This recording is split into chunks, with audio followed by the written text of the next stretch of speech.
હાલો મિત્રો, જય માતાજી. નવા સ્ટોરી વિડીયોમાં તમારું સ્વાગત કરું છું. ચોટીલાના પર્વત પર બિરાજમાન ચામુંડા માતાજી ગુજરાતના સૌથી પ્રાચીન અને પ્રસિદ્ધ શક્તિપીઠોમાંથી એક છે. આ પર્વત રાજકોટ અને અમદાવાદ વચ્ચે આવેલો છે અને અહીં દર વર્ષે લાખો ભક્તો દર્શન કરવા આવે છે.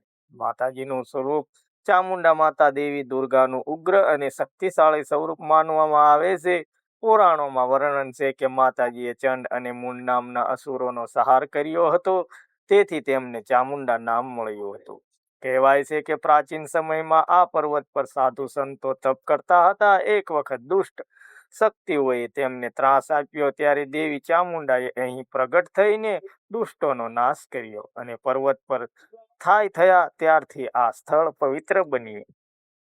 મંદિર સુધી પહોંચવા માટે આશરે 700 થી વધુ સીડીઓ ચડવી પડે છે. ભક્તો ભક્તિભાવથી જય માતાજીના નારા લગાવતા ચડાવ કરે છે.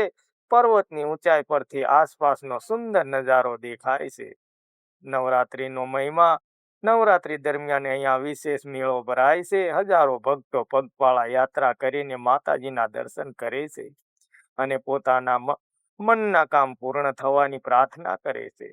આસ્થા અને ચમત્કાર. ઘણા ભક્તો માને છે કે ચામુંડા માતાજી સાચા દિલથી પ્રાર્થના કરનારની દરેક ઈચ્છા પૂર્ણ કરે છે. અહીં આવીને મનને શાંતિ અને નવી શક્તિ મળે છે. મિત્રો, વિડીયો સારો લાગ્યો હોય તો લાઈક, કમેન્ટ, શેર કરવાનું ભૂલતા નહીં. કમેન્ટમાં જય માતાજી, જય ચામુંડા લખવાનું પણ ભૂલતા નહીં. મળીશું બીજો વિડીયોમાં. ત્યાં સુધી જય માતાજી.